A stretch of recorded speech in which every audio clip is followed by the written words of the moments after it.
Why is it so easy for you to love everyone else, but when it comes to yourself, you go completely silent? Not quiet. Silent. Like you don't even have a word for what you feel when you look in the mirror too long. And here's the thing, nobody tells you. That silence, it's not emptiness. It's a decision you made a long time ago. A decision that you don't deserve the same kindness you hand out so freely. Picture this. Someone close to you is falling apart. You show up. You say all the right things. You hold them together without even thinking twice. You go home feeling drained.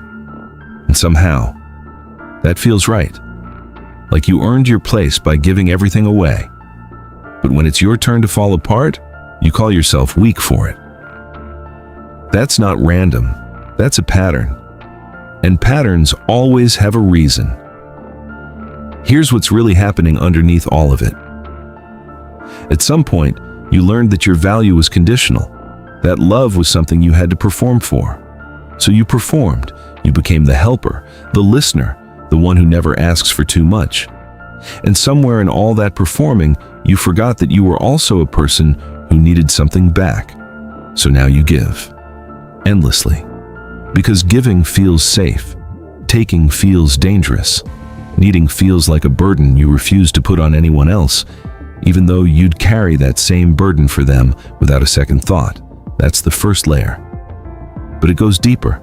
When you help someone else, it feels clean, purposeful, like you matter.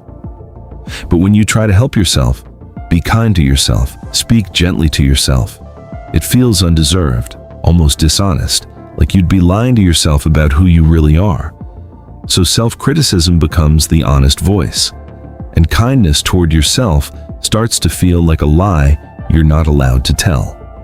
Think about that for a second. You've convinced yourself that being hard on yourself is integrity, that the cruelty you direct inward is somehow keeping you honest, keeping you real. But you'd never say that to someone you love. You'd never tell them their pain isn't valid. You'd never make them earn their own compassion. Only yourself.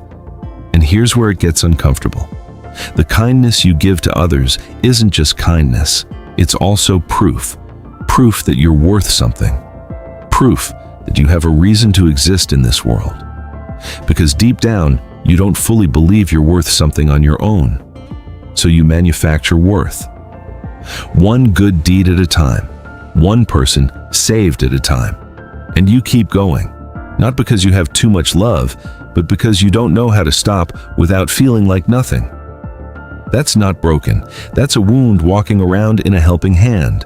And here's the twist nobody sees coming.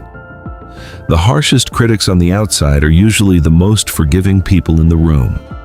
The ones who seem the coldest to themselves are often the warmest toward everyone else, not because they're saints, because they redirected every ounce of compassion they couldn't give themselves and aimed it outward.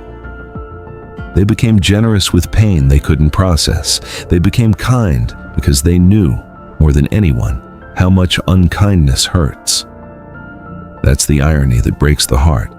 The person who hates themselves the most sometimes loves other people the hardest, and somewhere, quietly, they're hoping someone notices, not the help they give, but them. The person underneath all the giving. The one who has never once been as gentle with themselves as they are with everyone else. You don't need to earn softness. You were never supposed to be the exception to your own compassion. So let me ask you this. When was the last time you spoke to yourself the way you'd speak to someone you actually love?